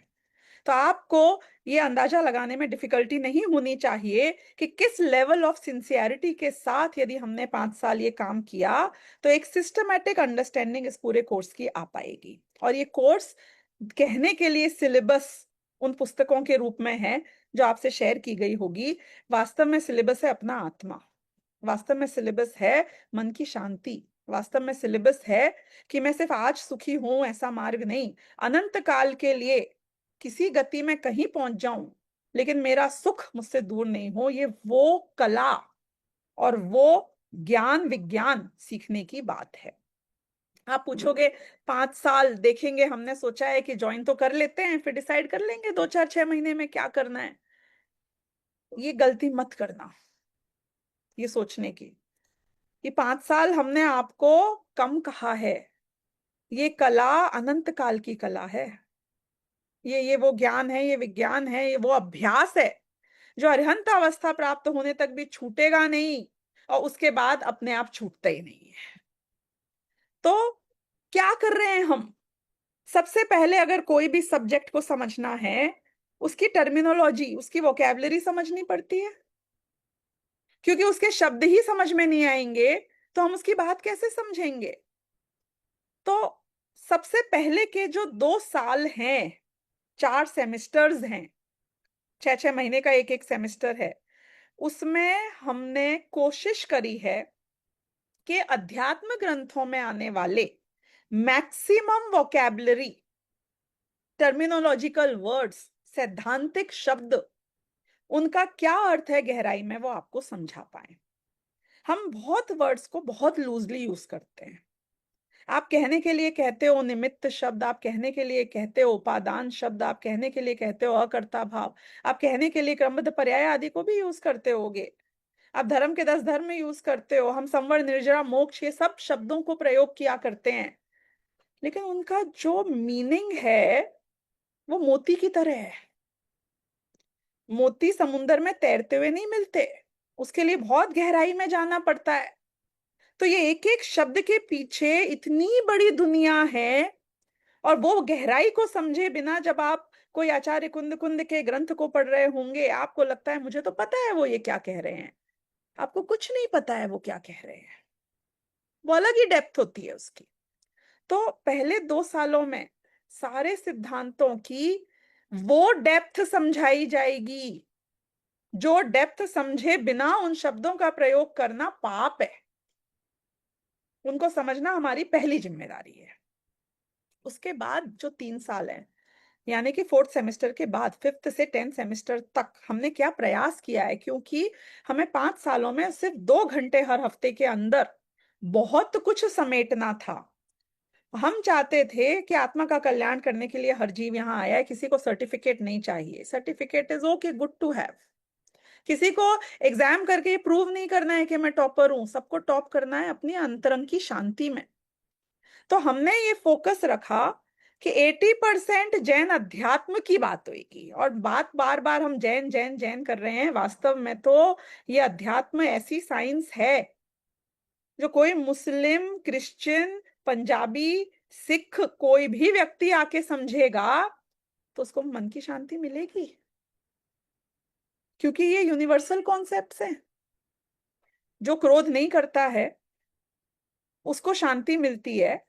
हम ऐसा क्षमावाणी का पर्व मनाते हैं, तो क्रिश्चियन भी शांति तभी मिलेगी ना जब क्रोध नहीं करेगा, और मुस्लिम को भी शांति तभी मिलेगी जब क्रोध नहीं करेगा। तो ये जैन सिद्धांत हैं, जैन अध्यात्म है। वो इसलिए हम कहते हैं क्योंकि जिनेंद्र भगवान की वाणी पे सब आधारित है, लेकिन हर जीव को एप्लीकेबल ये कॉन्सेप्ट्स हैं। और हमारे यहाँ अजैन स्टूडेंट्स भी हैं और हम उन्हें वेलकम करते हैं, क्योंकि हमारे लिए आपने कहाँ आपका जन्म हुआ है परिवार में ये कोई मायने नहीं रखता है। गौतम गंधर्व भी ब्राह्मण थे जन्म से, तो और ब्राह्मणों के बहुत बड़े गुरु थे, क्या फर्क पड़ा। भगवान महावीर के सबसे परम शिष्य जो बने से क्या फर्क पड़ा, उनका क्या बैकग्राउंड था। विद्यानंदी जी जिन्होंने हमारे आचार्य लिखे, कितने कितने आचार्य जो आप उनकी गहराई में, उनके बैकग्राउंड में, उनकी हिस्ट्री में जाओगे वो जैन नहीं थे। तो हमारे लिए ये कोई बार नहीं है, हमें इससे कोई फर्क नहीं पड़ता है। जैन अध्यात्म यानी 80% हम आत्मा की, भेद विज्ञान की, डे टू डे शांति कैसे आए हमारे अंतरंग में, उसकी बात करने वाले हैं। और 20% बाकी हमने कर्णानुयोग, चरणानुयोग, प्रथमानुयोग यानी कि थोड़ा होलसम अंडरस्टैंडिंग के लिए जो मुख्य मुख्य बातें और जानने जैसी हैं वो भी सिलेबस में रखी हैं, ताकि आपका 360 डिग्री अंडरस्टैंडिंग हो पाए। This is one side. Second thing is हमने क्या किया है उन बाकी के 3 सालों में, first 2 years plus next 3 years। Next 3 years में पूरे के पूरे हम पंचपरमागम नहीं रख सकते थे, टाइम लगता है उसको समझाने में। पूरे के पूरे सारे शास्त्र नहीं रख सकते थे अध्यात्म के, तो हमने जो बहुत मैंडेटरी थे, जैसे तत्वार्थ सूत्र, जैसे मोक्ष मार्ग प्रकाशक, जैसे समझो 6 डाल आदि भी, उनको तो पूरा का पूरा रखा। लेकिन जो पंचपरमागम है, गोमट सार है, परीक्षा मुख है, इन सब के हमने कुछ सिलेक्टेड अंश रखे। इसलिए रखे क्योंकि we wanted you to get familiarized, आपको उनसे इतनी अच्छी पहचान हो जाए, आचार्य की गाथाओं की शैली से, उनकी टीका की शैली से, उनके समझाने के तरीके से, कि हमारा उद्देश्य था कि 5 साल परमागम ऑनर से ग्रेजुएट करने के बाद आप इतने इंडिपेंडेंट बन जाएं कि भविष्य में आपको सेल्फ स्वाध्याय करने के लिए कोई भी शास्त्र को लेकर बैठें तो आप इंडिपेंडेंटली उसके पूरे अर्थ को समझ लें। So this is what our objective is। क्योंकि 5 साल में आप ग्रेजुएट होते नहीं है, ग्रेजुएट तो अरिहंत बन के होंगे हम, लेकिन 5 साल में हम उनकी भाषा, जिनवाणी की भाषा, भगवान की भाषा को समझने के लिए इंडिपेंडेंटली केपेबल हो जाएं। हमें कोई समझाने वाले की पराधीनता ना हो, इस सिचुएशन तक हमें पहुंचना है। तो यदि बीच में आपने कहीं भी हमारी इस जर्नी को छोड़ दिया तो हम उस पोजीशन तक नहीं पहुंच पाएंगे, हम इंडिपेंडेंट नहीं हो पाएंगे, वो अधूरापन रह जाएगा। उसके बाद भी असली में तो हम चाहते थे कि लोग एक एक सिद्धांत को जब समझें तो शब्दों में नहीं समझें, इसलिए परमागम ऑनर्स के सारे टीचर्स को भी ये बताया जाता है। और इसका जो असाइनमेंट्स और एग्जाम्स और पढ़ाने का पूरा क्या बोलना चाहिए, कंस्ट्रक्ट है, स्केलेटन है, वो इसी तरीके से बनाया गया है कि आप एक एक सिद्धांत को समझें, फिर उसको मुझे डे टू डे लाइफ में अपनी प्रॉब्लम सॉल्विंग के लिए कैसे यूज करना है, डिसीजन मेकिंग के लिए कैसे यूज करना है, स्ट्रेस मैनेजमेंट के लिए कैसे यूज करना है, वो मेन चीज है जो हमें आनी चाहिए।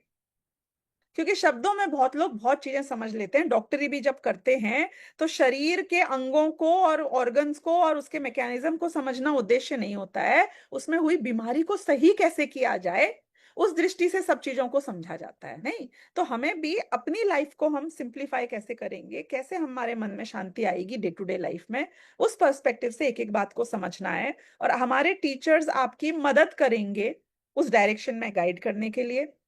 प्लस जो असाइनमेंट्स हैं, don't you think about it कि अरे भैया क्लास कर लेंगे या असाइनमेंट या एग्जाम्स ये देखेंगे, देखना मत, अच्छे से देखना।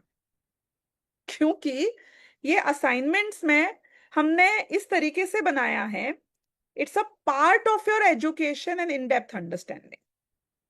हमारा LCP एक असाइनमेंट होता है, life changing practical application. Case studies कराएंगे, केस स्टडीज में टाइम देंगे, आपको सिचुएशंस क्रिएट करेंगे, उन सिचुएशन में आपको प्रॉब्लम सॉल्व करना है हमारे सिद्धांतों को यूज करके। वो आपने मिस कर दिया तो then you have missed a very important part of the entire syllabus. तो एक एक असाइनमेंट बहुत गहराई से बनाया गया है इस चीज को ध्यान में रखते हुए कि आपको इस पढ़ाई का लाभ अभी हो और भविष्य में हो, कोई आपसे सलाह मांगने आए उसको भी हो। गारंटी है, यदि आपने जिस स्पिरिट में इस कोर्स को बनाया गया है उसी स्पिरिट से इसको समझा, विद इन 6 months आपका सोचने का तरीका बदलना शुरू हो जाएगा, गारंटी है इस बात की। But you have to stay for that first 6 months diligently, और उसको सिंसियरली हमें समझना होगा। तो एग्जाम्स हैं, ऑब्जेक्टिव है, ओपन बुक है, कुछ रटाना नहीं है हमको, क्योंकि हमें पता है पंचम काल के जीवों का क्षयोपशम कैसा होता है। कोई प्रॉब्लम नहीं है, जीवन में आपके पास शास्त्र हमेशा रहेंगे, एग्जाम में भी आपके पास वही शास्त्र रहेंगे, आपके नोट्स रहेंगे। ऑब्जेक्टिव टाइप क्वेश्चन है, बहुत ज्यादा लिखाएंगे नहीं हम आपको, खाली ABCD में से एक टिक करना है, जैसे KBC होता था ना, कौन बनेगा करोड़पति, सही जवाब लॉक किया जाए, बस इतना ही है, ट्रू है कि फॉल्स है, इतना ही है। लेकिन फुल मार्क्स नहीं आएंगे इतनी आसानी से, क्योंकि हम आपकी याददाश्त को तो चेक ही नहीं कर रहे हैं, ओपन बुक है। हम चेक कर रहे हैं कि आपने कितनी गहराई से समझा है उस सिद्धांत को। तो ट्रिकी क्वेश्चंस हैं। यदि सिद्धांत को गहराई से नहीं समझा तो ना जीवन में फायदा होगा ना एग्जाम में, और यदि सिद्धांत को गहराई से समझा है तो एग्जाम में तो फायदा होगा ही होगा, असली फायदा जीवन में हो जाएगा। तो एक एक एस्पेक्ट बहुत इंपॉर्टेंट है, और वो लोग बहुत लकी हैं जिनको एग्जाम्स में आंसर रॉन्ग आते हैं, क्योंकि जिनके राइट आ गए हैं, अगर उनके अंतरंग में कोई समझ में कमी रह गई है या गलती रह गई है तो वो तो ओवर कॉन्फिडेंस में जिएगा भाई। लेकिन जिसकी गलती हुई है वो ध्यान से टीचर को पूछेगा, वापस पढ़ेगा, समझेगा मैं कहाँ गलत हो गया। तो हमें तो जब तक सम्यक्त्व नहीं होता है अपने एक एक भ्रम को सॉर्ट आउट करना है, गलती को निकालना है, और गलतियां जैसे निकले उतनी बढ़िया है। कुछ लोग बोलते हैं हम असाइनमेंट्स में जब हमसे बोला जाएगा ब्रीफिंग करने के लिए हम नहीं बोल पाएंगे। अरे भाई बोलोगे तो पता चलेगा कि कहाँ गलती रह गई है। तो एक एक चीज समरी लिखवाते हैं, क्यों? समरी के पॉइंट ऑफ व्यू से सोचोगे तो खुद का दिमाग लगाओगे, वरना तो छापोगे क्या लिखा हुआ है। तो एक एक असाइनमेंट में हमारा उद्देश्य बहुत सिंपल है। हम चाहते हैं 4 से 5 बार आपका हर शास्त्र का गहराई से अध्ययन हो। हम चाहते हैं कि आपका सोचने का तरीका पूरे टाइम जो 2 घंटे में आपको माल मिला है उसको इम्प्लीमेंटेशन में जाए, बाकी का टाइम आप विचार करो उसके ऊपर। तो जिस स्पिरिट से ये सिलेबस और ये कोर्स बनाया गया है, हम ये आपसे अपेक्षा करेंगे कि आप उसी स्पिरिट से इसे ग्रहण करें, तो इससे आपको लाभ मिलेगा। आपको ये भी बताना है कि देखिए we have no paid employees, 80 से ऊपर बैचेस चलते हैं, 50 से ऊपर टीचर्स हैं, 5000 से ऊपर स्टूडेंट्स हैं, पूरा IT सिस्टम है, बहुत सारा मैनेजमेंट है, 30 से ऊपर पेपर्स बनते हैं हर एग्जाम के, काम बहुत होता है। लेकिन सारा का सारा काम स्टूडेंट्स ही वॉलंटियर्स बन के मैनेज करते हैं। जो ग्रेजुएट हो गए हैं वही वॉलंटियर बन जाते हैं, वो ही ये मैनेजमेंट करते हैं। आपके टीम लीडर से लेके जितने लोगों से आपने फोन किया होगा परमागम ऑनर्स के किसी फोन नंबर के ऊपर आप ईमेल भेजते हो, सब परमागम ऑनर्स के स्टूडेंट्स ही they want to give back because they are seeing the value the course is created. तो वो ही लोग हैं, स्टूडेंट्स हैं आपकी तरह, जो कई तो पढ़ रहे हैं और साथ में कंट्रीब्यूट कर रहे हैं अपने टाइम और एफर्ट के साथ। तो कभी कभी ऐसा हो सकता है कि हमें कोई रिस्पॉन्ड नहीं करे टाइमली, स्लो रिस्पॉन्स हो, कभी सिस्टम्स चल नहीं रहे हों, कभी कभी हो सकता है। कभी कभी ये भी हो सकता है कि भाई किसी ने आपकी जो रिस्पेक्ट आप एक्सपेक्ट कर रहे थे वो नहीं करी। कभी हो सकता है टीचर ने कुछ पूछ लिया और आपको नहीं आता था, आपको इंसल्टेड फील हुआ। ऐसे कुछ कुछ ऐसे टाइम आएंगे, 5 साल का पीरियड थोड़ा लंबा होता है, जब कोई कषाय हावी हो जाएगी है, कोई कोई विषयों की लालसा आ जाएगी और हमें लगेगा अभी छोड़ो, ये लास्ट प्रायोरिटी ले लेगा। Those are the real testing times. आपकी असली परीक्षा उन घड़ियों में होती है जहां आपके मन में ये आ जाता है कि आज की क्लास छोड़ो, रिकॉर्डिंग से सुन लूंगा। जब आपके मन में आ जाता है वीडियो नहीं खोलता हूं, क्योंकि फिर आराम से जो लेट कर आंखें बंद करके हैं खाना खाते हुए, पानी पीते हुए, जॉगिंग करते हुए सुन रहा हूं, वो नहीं कर पाऊंगा। ये वो पल हैं असली जहां पे हमारी लाइफ की प्रायोरिटी सेट होती है। अगर आत्मकल्याण हमारी सबसे बड़ी प्रायोरिटी नहीं है तो आत्मकल्याण नहीं होगा। अगर मेरी भाषा में कोई शब्द समझ में नहीं आया हो तो पूछ लेना। Who are you working for? Your own happiness, your own peace of mind. If that is not your priority, then peace will not prevail. फिर आपको शांति नहीं मिलेगी, फिर अशांति मिलेगी। तो ऐसे distractions बहुत आएंगे, and that is the real place where you have to stand strong. कोई भी विषय और कषाय आप पे हावी ना हो पाए, अपने आप से कमिटमेंट आप कर लीजिए। और कभी कभी हो सकता है हमारे अध्यापक भी आपको पहचानते नहीं है ना, कभी वो थोड़ी ज्यादा फास्ट पढ़ा रहे हैं, कभी थोड़ा स्लो पढ़ा रहे हैं, उनकी भी अपनी मजबूरियां हैं, वो भी दूसरे काम करते हैं। तो जेन्युइनली कोई फीडबैक है देना, कुछ शेयर करना है करना। ये कोर्स में आप खाली स्टूडेंट नहीं है, आप अब इस परिवार के हिस्से हैं। अपनी परिवार की बुराई नहीं करते हैं पड़ोसी से जाके, अपने परिवार को संभालते हैं, उसके हमेशा आगे बढ़ने के लिए उसका एक अंग बन के उसमें हेल्प करते हैं। तो हम बिल्कुल इसी तरीके से इनवाइट करेंगे। आपका कोई फीडबैक है इस कोर्स को बेटर करने के लिए, प्लीज फील फ्री। हमारी स्पिरिट समझते हुए आप भी अब हमारे मेंबर बन चुके हैं फैमिली के, तो आप इसी तरीके से स्वयं का भी कल्याण करें। और यदि आप में से जो लोगों को इच्छा है कि थोड़ा मेरे पास टाइम है, मुझ में थोड़ी और कैपेबिलिटी है, मैं कुछ और मैनेज कर सकती हूँ, तो आप हमारी वॉलंटियर टीम में आने के लिए भी पूरे पूरे वेलकम है। टीम लीडर्स वगैरह आपने डिसाइड कर लिए होंगे, अगर नहीं किए होंगे तो वो भी आप डिसाइड कर लें कौन बनेगा। और before this class progresses further, last point आज का वो ये है कि देखिए, अपन जिस परिवार के साथ रहते हैं ना अपने अपने घरों में, वो परिवार से अपने को बहुत फर्क पड़ता है, उनकी चॉइसेस, उनके सोचने के तरीके, उनके एटीट्यूड से भी। तो क्या होगा कि आपने एक कोर्स ज्वाइन कर लिया है, आप तो बहुत बदल जाएंगे 6 महीने में, आपको बहुत अलग अलग चीजें अलग अलग तरीके से समझ में आएंगी, और परिवार वाले एक अलग ही दुनिया में हैं अभी, तो वो गैप क्रिएट हो जाएगा बहुत जल्दी। तो हमारे पास बहुत सारे लोग 6 महीने बाद या साल भर बाद आते हैं और फिर कहते हैं कि मेरे हस्बैंड, मेरी वाइफ, मेरे बच्चे, मेरे सास, मेरे ससुर, मेरे भाई, मेरे बहन, मेरे दोस्त, इनको भी ज्वाइन करना है, सेम बैच में ज्वाइन करा दो। पर आप आगे निकल गए होते हैं और हमारे लिए उसी बैच में उनको ज्वाइन कराना पॉसिबल नहीं होता है। तो हमारी बात पे विश्वास करके अगर आप भले ट्रायल के लिए ही सही अपने परिवारजनों को अभी ही जोड़ लो इस बैच से, उनसे बोलो कि 4 महीने बाद छोड़ देना, छोड़ना है तो, लेकिन एक बार ज्वाइन करके देखो। तो आप उस जर्नी में जब एक साथ जाएंगे तो उसकी जो ब्यूटी है वो एक बहुत ही डिफरेंट है, एक अलग ही सौहार्द्र है, सामंजस्य है, एक इकोसिस्टम क्रिएट होता है। तो वो हमारे कुछ तो बैचेस ऐसे भी बने जिसमें 50, 60, 80 लोग एक ही फैमिली एंड फ्रेंड के बन गए, एक्सक्लूसिव, क्योंकि उन्होंने बोला हमारे ही सारे लोगों को हम जोड़ रहे हैं।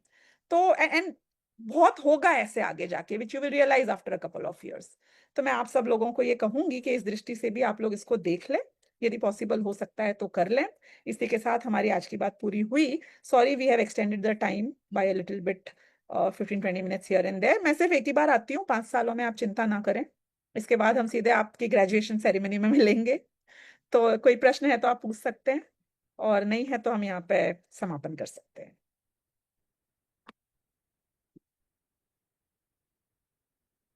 ओके, हाँ माया जी बोलिए। जय जिनेन्द्र। जय जिनेन्द्र। ये हम यात्रा पे कहीं जाते हैं, शिविर में जाते हैं, तो हमें इसका रिकॉर्डिंग तो मिलेगा ना, हम सुन पाएंगे ना? हमेशा मिलेगा। हाँ। आप यात्रा पे नहीं जाएंगे तो भी हम कहेंगे कि हर क्लास की रिकॉर्डिंग होगी, और अपन वो ये अकलंक भी नहीं है और निकलंक भी नहीं है। सुनना तो रिवीजन तो करना अच्छी बात होती है ना, तो जो क्लास अटेंड करी है वो भी वापस 3-4 बार हफ्ते में सुन सकते हैं, ताकि पक्की हो जाए। पक्की हो जाए। बिल्कुल बिल्कुल। अभी शिखर जी में शिविर है ना, जा रहे हैं हम। नहीं नहीं, बिल्कुल हम समझते हैं इस बात को, तो रिकॉर्डिंग्स आपके पास हमेशा ही रहेंगी। और प्रायोरिटी वाली बात जो कही थी वो इसलिए कही थी कि भाई हम इसको उतनी प्रायोरिटी में रखें। बाकी ठीक है, फिर हर एक के जीवन में थोड़ा बहुत तो हो गई, ठीक है। मेरा एक क्वेश्चन है। हाँ हिना जी। हाँ, वो मेरा सन ऑस्ट्रेलिया है, तो 5 साल में तो मुझे कभी ना कभी जाना पड़ेगा। तो वहाँ का और अपना यहाँ का टाइम चेंजिंग है, तो फिर मैं वहां पर लाइव बैच कैसे सुन सकूंगी, कि मुझे वहां का टाइम सेट करना पड़ेगा? हाँ, तो 2 चीजें आप कर सकते हैं। जैसे अगर आप 1-2 महीने के लिए जा रहे हैं, ऐसा कुछ है, तो आप ये वाले बैच के रिकॉर्डिंग से कवर अप कर सकते हैं। और यदि आप लंबे टाइम के लिए या परमानेंटली जा रहे हैं तो हमारे यहाँ बैच चेंज करने की फैसिलिटी भी है, जो आपके आवर्स में आपको सूट हो जाए। अब वो क्योंकि आपका ये गुजराती बैच है तो गुजराती बैचेस बहुत ज्यादा नहीं है, पर हिंदी के, इंग्लिश के वो सब ऑप्शंस हैं ज्यादा। तो आप ओके। हाँ बैच चेंज कर सकते हैं फिर, अगर आप परमानेंटली या बहुत लंबे टाइम को जा रहे हैं। नहीं, परमानेंटली नहीं, कभी कभी ऐसे 2-4 महीने के लिए जाने का होता है, तो 5 साल में तो होगा ही होगा, इसलिए मैंने पूछा कि ठीक है। नहीं तो फिर मुझे रिकॉर्डिंग से काम चलाना पड़ेगा, ऐसा होगा।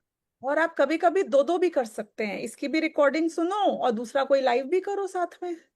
हाँ, ऑस्ट्रेलिया वाले का। हाँ हाँ, ये भी हो सकता है। हाँ, हमारा एक एक्सक्लूसिव ऑस्ट्रेलिया बैच भी है अभी, जिसमें 80-90 से ज्यादा लोग हैं। हाँ, मैंने उसमें देखा है, ऑस्ट्रेलिया का नाम देखा है। तो आप उस वाले में शिफ्ट हो जा सकते हो उतने दिनों के लिए, लेकिन इसको भी फॉलो करो, उसको भी करो, वापस हाँ, करने लग जाओ।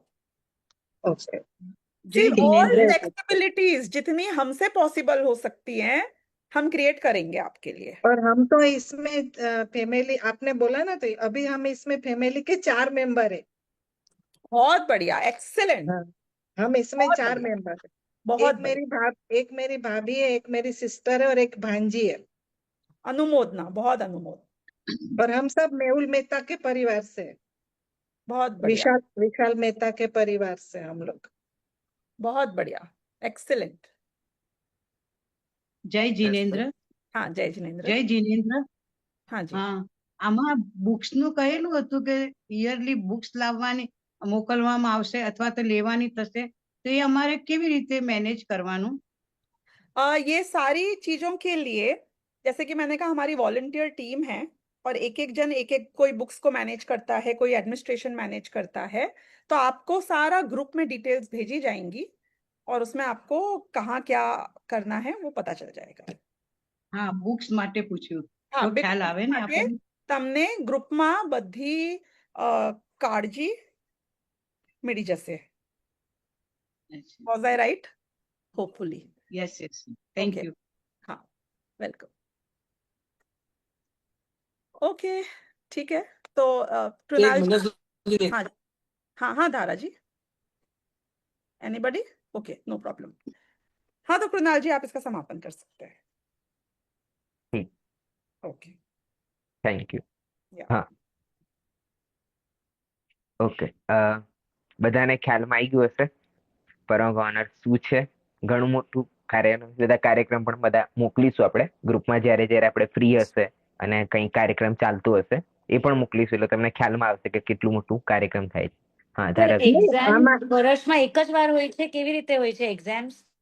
એ બધું થઈ જશે, તમે અત્યારે કોઈ ટેન્શન ના લો।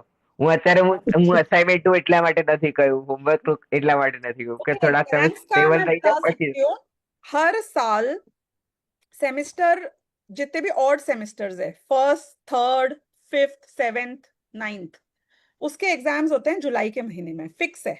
ओके तो आप अभी सेमेस्टर 1 के हैं तो आपकी एग्जाम जुलाई में होगी। ओके और सेमेस्टर 2, 4, 6, 8 जो भी है, क्योंकि 6-6 महीने के सेमेस्टर्स है ना, तो उनके एग्जाम्स होते हैं जनवरी में, every year fix. Okay fine, yeah thank you. Yeah और असाइनमेंट्स उसके बीच में ही चलते हैं, which will be told to you time to time. Okay okay, ठीक है। ઠીક છે, તો બધા નમોકા મંત્ર, ચતારી મંગળ પાઠ, તીર્થંકર ભગવાન અને દેવદર્શન, આપણે 4 ચેપ્ટર થઈ ગયા છે।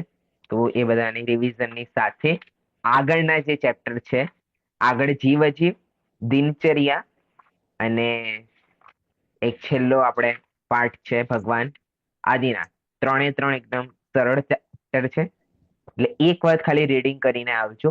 એટલે આવતા ક્લાસમાં આપણે હવે અઠવાડિયે રહીને મળવાનું છે, એટલે આવતા બુધવારે મળીશું। એટલે વચ્ચે ઘણો ગેપ છે, શનિવાર રવિવાર પણ છે, બધા ઘણા બધા ફ્રી રહેતા હશે, એટલે તમે લોકો હવે બાલબોધ કમ્પ્લીટ કરીને એક વખત વાંચીને આવજો, તો આપણે નેક્સ્ટ ક્લાસમાં થોડા 2 ચેપ્ટર આપણે થઈ શકે, પછી ફ્રાઈડે સુધી આપણે કમ્પ્લીટ કરી શકાય એ માટે। ઓકે, છેલ્લે આપણે મેરાધામ જે છે કવિતા એ વાંચવામાં આવે। પંડિતજી, આપણે યુટ્યુબમાં કયા નામથી ક્લાસ મળશે મને રેકોર્ડિંગ? હું તમને લિંક મોકલી છે પ્લેલિસ્ટની, ઓકે, ગ્રુપમાં મોકલી છે આપણા? હા ગ્રુપમાં મોકલેલી છે આપણા। હવે એને હું ડિસ્ક્રિપ્શનમાં પણ નાખીશ એ પ્લેલિસ્ટની લિંક, તો એમાં તમને મળી જશે બધા ક્લાસ। હા, હું છે ને લગભગ 26-27 દિવસ માટે જાઉં છું બહાર, એટલે હા જ્યાં હા મને ટાઈમ મળશે કે નેટવર્ક મળશે ત્યારે હું લાઈવ કરીશ, બાકી રેકોર્ડિંગ ઓકે. સાંભળીશ. શિખરજી જઈએ છીએ. હા હા વાંધો નહીં. ઓકે, સારું. આપણે અત્યારે છેલ્લો જે ચેપ્ટર છે મેરાધામ, બધાને પાસે બુક છે અવેલેબલ? વાંધો નહીં, બુક છે બધાની પાસે અવેલેબલ? અથવા હું એક જ મિનિટ આપણે એડ કરી આપણે ખાલી એક જ મિનિટમાં.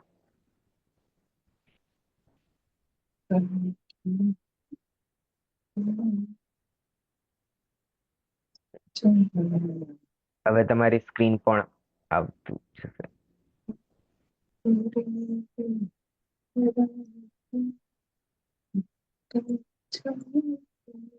હા, મેરાધામ આવી ગયું છે. આને આપણે વાંચીને પૂરું કરીએ ક્લાસને, એટલે આ કવિતા પણ તમારે યાદ થઈ જશે ભાઈને. शुद्धात्म है मेरा नाम, मात्र जानना मेरा काम, मुक्तिपुरी है मेरा धाम, मिलता जहाँ पूर्ण विश्राम, जहाँ भूख का काम है नाम नहीं है। एक मिनट, कौन आवाज ना माइक? हाँ हाँ। जहाँ भूख का नाम नहीं है, जहाँ प्यास का नाम नहीं है, खांसी और जुकाम नहीं है, आदि व्याधि का नाम नहीं है, सत्य शिव सुंदर मेरा धाम, शुद्धात्म है मेरा नाम, मात्र जानना मेरा काम, स्वपर भेद विज्ञान करेंगे, निज आत्म का ध्यान धरेंगे, राग द्वेष का त्याग करेंगे, चिदानंद रस पान करेंगे, सब सुख दाता मेरा धाम, शुद्धात्म है मेरा नाम, मात्र जानना मेरा काम, मिलता जहाँ पूर्ण विश्राम. बराबर. આપણે આ કવિતાની હું રેકોર્ડિંગ એક જે મ્યુઝિકમાં છે એ હું ગ્રુપમાં નાખી દઈશ, એટલે તમે 1-2 વખત સાંભળશો એટલે તમને સમથિંગ કવિતા યાદ થઈ જશે. એટલે તમારે આવતી ક્લાસમાં એક વાર ખાલી રીડિંગ કરીને તો આવશો જ બધા, એટલે સરળતા રહેશે. કોઈ પ્રશ્ન હોય તો એ પ્રશ્ન પણ પૂછી શકે. ઓકે ઓકે બધાને. હા, જીનવાણી સ્તુતિ માયાબેન. જાવાણી કે જ્ઞાન તે સોજે લોકાલોક, સોવાણી મસ્તક નમો સદા દેતો તો. બોલો દ્વાદશાંગમય નિત્ય બોધિની જીનવાણી માતનો જય. જય પરમ ઉપકારી શ્રી સદગુરુદેવનો જય.